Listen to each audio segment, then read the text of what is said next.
नमस्कार दोस्तों। जैसा मैंने आपको पिछली वीडियो में बताया था कि हमारे एक भाई ने मुझे सवाल पूछा था कि आप कबीर और नानक की वाणियाँ लेके चलते हो और अगर आप किसी अंग्रेज़ से, किसी अमेरिकन या इंग्लैंड वाले को जब आप ज्ञान समझाओगे तो वो तो कबीर साहब और नानक को फॉलो करते नहीं हैं, वो तो जीसस को फॉलो करते हैं। तो आप उनको कैसे समझाओगे, कैसे उनको कबीर साहब को फॉलो करने के लिए कन्विंस करोगे? तो दोस्तों आपको बताना चाहूँगा, जो आज मैं वीडियो बना रहा हूँ ये बहुत ही सूक्ष्म ज्ञान है। आपने अपने विवेक को जगाए रखना है और हर चीज़ को बहुत ध्यान से समझना है। तो दोस्तों मुझे भी पता है कि हर धर्म में एक अलग अलग जो धारणाएं चलती आ रही हैं, जो अलग अलग प्रचलित जो हैं कथाएं चलती आ रही हैं और ग्रंथ चलते आ रहे हैं, उन सबका दोस्तों मायने है। हर धर्म में अलग मायने हैं उसका, हम उसको गलत नहीं कहेंगे, क्योंकि अगर आप किसी के धर्म को गलत कहोगे तो वो आपका दुश्मन बन जाएगा। आज तक होता क्या है? यही तो होता है। लोगों ने नए धर्म बनाने के लिए पुराने धर्मों की कमजोरियों को पकड़ा और उनको हाईलाइट किया, दूसरों को नीचा दिखाया और खुद को ऊंचा किया, और उन्हीं लोगों के पीछे बाकी दुनिया चली। जैसा आज भी हो रहा है, आप देखोगे कि कई ऐसे महात्मा हैं जो दूसरे संतों को नीचा दिखाते हैं, उनकी कमजोरियां बताते हैं, उनकी वाणियों को तोड़ मरोड़ के बताना शुरू कर देते हैं कि देखो वो अधूरा है, और खुद को स्वयंभू घोषित कर देते हैं, परमात्मा घोषित कर देते हैं, आत्मज्ञानी घोषित कर देते हैं। तो दोस्तों यही होता आ रहा है, कोई नई बात नहीं है, ये ऐसा ही चलता आया है आज तक। लेकिन आज मैं आपको बताऊंगा कि कैसे हम आज अंग्रेज़ों को अगर हम ज्ञान समझाएं तो कैसे हम उस शब्द पे लेके आएंगे जिस शब्द की हम लोग हमेशा बात करते हैं। जो कबीर साहब कहते हैं कि शब्द शब्द सब कोई कहे, वह तो शब्द विदेह, जीवा पे आवे नहीं निरख परख कर ले। उस शब्द को हम कैसे समझाएंगे अंग्रेज़ों को, जबकि वो कबीर साहब की वाणियों को मानते भी नहीं हैं? कोई बात नहीं दोस्तों, वो नहीं मानते, कोई बात नहीं। तो हम उन्हीं की जुबानी उन्हीं को समझाएंगे। कैसे? जैसे आप जब बाइबल किताब लोगे, आप ग्रंथ लोगे और आप उसको जैसे ही पढ़ना स्टार्ट करोगे तो उसमें कुछ अध्याय हैं, जैसे जॉन 1। जब जॉन 1 के प्रथम श्लोक को आप पढ़ोगे, जो प्रथम पैराग्राफ है उसका, जॉन 1 का पहला जो पैराग्राफ है, उसमें साफ लिखा है, in the beginning there was word, word was with God, even word was God. दोस्तों 3 लाइनें हैं और 3 लाइनों में 2 अक्षर बार बार आ रहे हैं, वर्ड और गॉड। इन दोनों को हमने पूरा विवेक लगा के समझना है, हर चीज क्लियर हो जाएगी आपके सामने अभी 2 मिनट में। कैसे? तो पहली लाइन देखिए दोस्तों, in the beginning there was word, यानी कि बिल्कुल शुरुआत में शब्द था। दोस्तों शब्द था, बिल्कुल शुरुआत में शब्द था। Word was with God. अब क्या है कि वर्ड वॉज विद गॉड, यानी कि शब्द परमात्मा के पास था। समझो इसको, शब्द था शुरू में और शब्द परमात्मा के पास था। इवन वर्ड वॉज गॉड, यहां तक कि शब्द ही परमात्मा था। अब देखिए कितनी गहरे शब्द हैं, इसको समझोगे तो अभी समझ में आएगा आपको। इसमें दोस्तों पहली बात यह है कि वास का प्रयोग किया जा रहा है। वास का मतलब होता है भूतकाल में, यानी कि वो था, यानी था यानी अब नहीं है। विचार कीजिए, इवन वर्ड वाज गॉड, यानी शब्द ही परमात्मा था। विचार करना दोस्तों, शब्द और गॉड 2 चीजें हैं यहां पे। गॉड तो हमेशा गॉड ही रहेगा, वो तो ना था और ना है, वो तो हमेशा ही है। जो शब्द के बारे में बताया जा रहा है उसमें वाज लगाया जा रहा है कि इवन वर्ड वाज गॉड, यानी कि पहले इन द बिगिनिंग जो वर्ड था वो गॉड था, लेकिन अब नहीं रहा।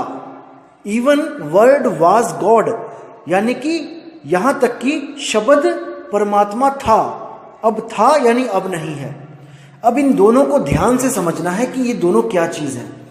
दोस्तों जो गॉड शब्द ले आया गया है, जो इसमें डाला गया है, वो तो बदल ही नहीं सकता, गॉड तो गॉड ही रहेगा। उसी को हम परम आत्मा कहते हैं।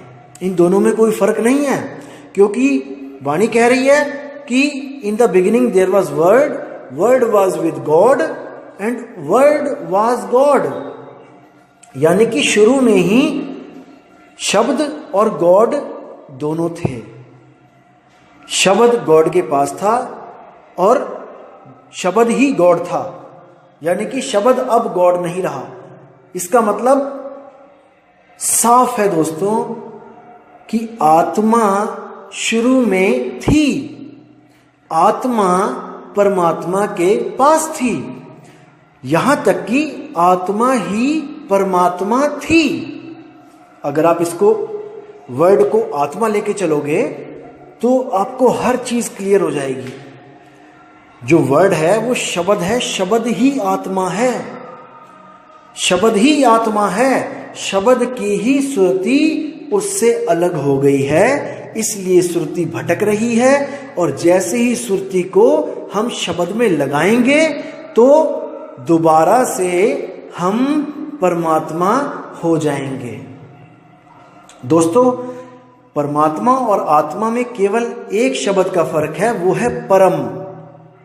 दोनों में आत्मा आ रहा है, परम आत्मा और केवल आत्मा। अब आत्मा और आत्मा दोनों एक सी हैं, लेकिन आगे लग गया परम, क्योंकि आत्मा से गलती हुई है तभी तो ये सृष्टि बनी है। परमात्मा से गलती नहीं हुई है, इसीलिए वो निर्बंध है, विदेह है। आत्मा अपने जाल में खुद फंसी है, देह रूप में। आत्मा की सुरति देह में फंसी है। सुरति को शब्द में वापस मिलाओगे तो वो दोबारा से परमात्मा हो जाएगी। तो जितने भी अंग्रेज हमें मिलते हैं, हम उनसे वर्ड की बात करते हैं, और जब ये पैराग्राफ दिखाते हैं तो उनके पास जवाब नहीं होता है कि हु इज वर्ड। क्योंकि दोस्तों, दो सत्ताएं इन द बिगिनिंग दिखा दी गई हैं कि शुरुआत में दो सत्ताएं थीं, एक शब्द था और एक परमात्मा था। जब उनको ये सवाल पूछते हैं हम कि शब्द और परमात्मा में आप डिफरेंस बताओ, तो दोस्तों वो बता नहीं पाते हैं। उनको समझ ही नहीं आता है कि ये लिखा क्या है, कि शुरू में तो केवल परमात्मा होना चाहिए, लेकिन ये वर्ड क्या भला है। तो दोस्तों, वो सोचने पे मजबूर हो जाते हैं और हार के हमारी बात सुनने के लिए राजी हो जाते हैं। दोस्तों, ना कबीर का नाम लिया जाता है, ना ही बाबा नानक का कोई दोहा सुनाया जाता है। सीधे शब्द और परमात्मा पे बात की जाती है। और जो विवेकी हंस होता है दोस्तों, एक पल में समझ जाता है कि कहां पे गड़बड़ हो रही है। जो विवेकी नहीं होता वो बिन पेंदे का लोटा होता है, आज किसी के साथ, कल को किसी के साथ, परसों किसी के साथ। तो दोस्तों, विवेक जगाए रखो, क्योंकि सत्य केवल एक है, दो नहीं है। कई लोग मुझे मेल करके कहते हैं कि आपकी बातें और एक और स्वयंभू कोई बना हुआ है, एक महात्मा बना है, उसकी बातें एक सी लगती हैं। जब आप बात करते हो कि किसी लोक में नहीं जाना है, तो भाई मैं फिर बोल रहा हूं कि दो सत्य नहीं होते हैं। हमारी और उनकी बातों में, सत्संग में आपको फर्क जरूर मिलेगा। आप एक एक वीडियो को अच्छी तरह ध्यान से देखिए, इनको समझिए, क्योंकि आप ही अपने आप को समझाने वाले हो। सामने गड्ढा है, आपको दिख रहा है, अगर आपने उसमें छलांग मार दी तो कोई भगवान, कोई परमात्मा आपको बचाने नहीं आएगा, नहीं आएगा दोस्तों। तो करना सब आपने ही है, खेल सुरत और निरत का है दोस्तों। अब कई लोग आपको भ्रमित कर देते हैं कि सुरत का मतलब है सुनना और निरत का मतलब है देखना। दोस्तों, यही तो अज्ञान है कि हम सुनी सुनाई बातों पे यकीन कर लेते हैं। ऐसा बिल्कुल नहीं है दोस्तों। आज तक जितने भी संत हुए हैं, अज्ञानी संत, उन्होंने सुरत को सुनना और निरत को देखना बोला है, जबकि ऐसा बिल्कुल नहीं है। जो सुरत होती है वो होता है ध्यान, और जो निरत होती है वो होता है एक स्थान पे रत जाना, रत जाना, एक स्थान पर पूरा ध्यान टिका देना। सुरत, निरत और शब्द, ये तीनों एक हो जाते हैं जब सुरत को शब्द में निरत किया जाता है।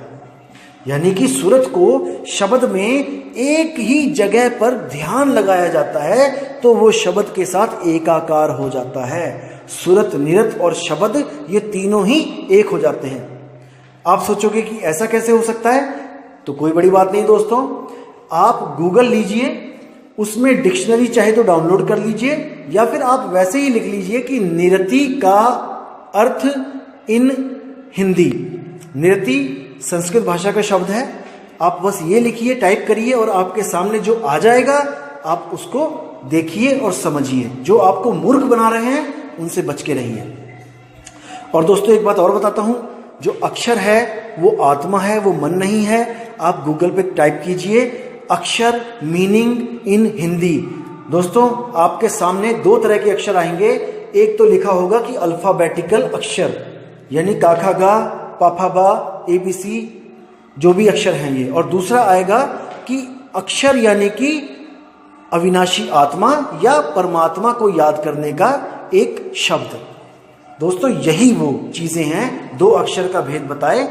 इसी को सतगुरु एक को हटा देता है, आपके जीवन से निकाल देता है, और दूसरे को आपको लखा देता है। तभी आप निज घर यानी कि सत्य स्वरूप को, अपने निज स्वरूप को, अपने राम रूप को प्राप्त हो जाते हो। दोस्तों बिल्कुल सिंपल ज्ञान है, सहज ज्ञान है, समझोगे तो पल में समझ में आएगा, नहीं कोशिश करोगे दोस्तों उलझ जाओगे, क्योंकि ये अटपट ज्ञान है। अटपट ज्ञान कबीर का झटपट लखा ना जाए, और जो इसको झटपट लखे सब खटपट मिट जाए। बहुत ही प्यारा ज्ञान है, लेकिन ये ऐसा ज्ञान है कि आपको आज तक किसी ने बताया नहीं, इसलिए आपको भले अजीब लगे, लेकिन दोस्तों ये अटपटा ज्ञान सत्य है, सत्य है, सत्य है। तो दोस्तों उम्मीद करता हूं आपको ये ऑडियो वीडियो बहुत अच्छी लगी होगी और आपने पूरा ज्ञान अच्छी तरह समझा होगा। और मुझे मेल कीजिए दोस्तों, मुझे बहुत खुशी होती है जब आप लोग मेल करते हो। आप सोच भी नहीं सकते कि मुझे दिन में कितनी मेल्स आ रही हैं।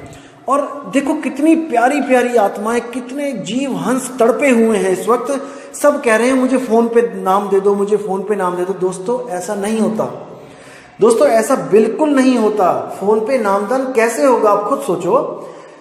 ये गुरु परंपरा है, एक प्रोसेस है एडमिशन लेने का। आपको कोई कॉलेज अच्छा लगा, उसकी पढ़ाई अच्छी लगी, आप उसको कहो फोन पे मुझे सारा लेक्चर दे दो, सब कुछ पढ़ा दो। दोस्तों कैसे होगा, आपको एडमिशन लेनी ही पड़ेगी, आपको सारा फॉर्मूला, सारा जो प्रोसेस है वो आपको दोस्तों करना ही पड़ेगा। बाकी गुरु की दया होती, गुरु की मौज होती है। मैं गुरु जी से एक बार जरूर पूछूंगा कि क्या हम ऐसे फोन पे नामदान दे सकते हैं किसी को।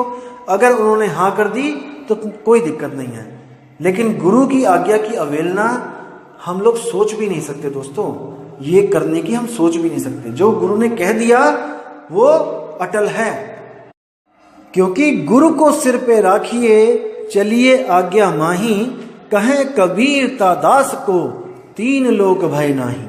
उसको तीन लोक में किसी का डर नहीं होता, यहां तक कि मौत भी उसकी गुलाम हो जाती है। जब मौत भी आती है तो उसके पास गुरु की कला होती है, जिसको आर्ट ऑफ डेथ कहते हैं, मरने की कला। जिसके पास मरने की कला है दोस्तों, उसका मौत कुछ नहीं बिगाड़ सकती। जिसके पास पानी पे तैरने की कला है दोस्तों, उसका पानी कुछ नहीं बिगाड़ सकता। तो दोस्तों कबीर साहब कहते हैं मरता मरता जग मुआ, मरना जाने ना कोई, ऐसे ही मरनी जो मरे फिर मरना ना होए। वो कह रहे हैं कि मरने की कला ही तो नहीं आ रही तुम लोग को। अगर वो कला सीख लो दोस्तों, मौत तुम्हारी दासी हो जाएगी। तुम इंतजार करोगे कि कब मौत आएगी और कब मैं वो कला यूज करूंगा, वो दांव खेलूंगा। गुरु मेरे सभी बड़े अपनी अपनी ठौर, शब्द विवेकी पारखी सो माथे गे मोर। गुरु गुरु में भेद है, गुरु गुरु में भाव, सोई गुरु नित बंदिए जो शब्द बतावे दाव। जब दाव पेच लगते हैं दोस्तों, तो सामने वाला जो खिलाड़ी होता है वो गश खा के गिरता है और उसकी पीठ लग जाती है। तो हमारे जो सामने है, जो हमारा प्रतिद्वंदी है, वो कौन है? वो काल और हमारी मौत है। उसी को काल कहते हैं, उसी को मौत कह देते हैं। तो इससे पहले कि मौत आ जाए, आप मरने की कला सीख लो दोस्तों। आपका वो कुछ नहीं बिगाड़ पाएगी और आप हमेशा के लिए अपने विदेह स्वरूप में आ जाओगे। इस देह और इस मन को त्याग के अपने निज स्वरूप को प्राप्त कर लोगे। तो दोस्तों अब विदा चाहूंगा मैं, और आपके सामने एक नई ऑडियो वीडियो के साथ बहुत ही जल्दी आऊंगा।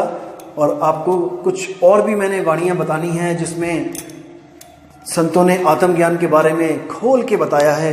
बस आपको ज्ञान होना चाहिए कि संत ही हमारी आत्मा है, संत हमारी आत्मा, हम संतन के जीव, और संतन हम में रम रहे ज्यों माखन में घीव।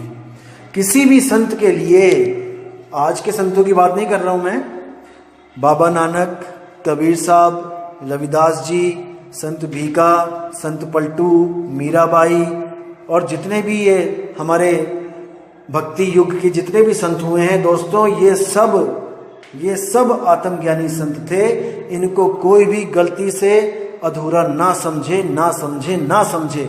और जो इनको अधूरा कह रहा है अभी उसको पढ़ने लिखने की जरूरत है। अभी वो कक्षा 1 में भी नहीं है, आध्यात्मिक ज्ञान में वो कक्षा 1 में भी नहीं है, वरना वो कभी भी संतों को मूर्ख या अज्ञानी कहने की हिम्मत नहीं कर सकता था।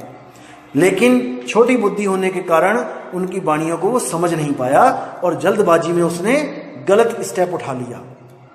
तो दोस्तों, ऐसे लोगों से बच के रहना है और अपनी बुद्धि, अपने विवेक को हमेशा जगाए रहना है। तो दोस्तों, मैं अब विदा लेता हूँ। साहिब बंदगी, जय गुरु बंदी छोड़ कबीर साहब, जय गुरु बंदी छोड़ मदन साहिब जी, जय गुरु बंदी छोड़ वैराग साहिब जी की सदा ही जय हो। साहिब बंदगी, सतनाम।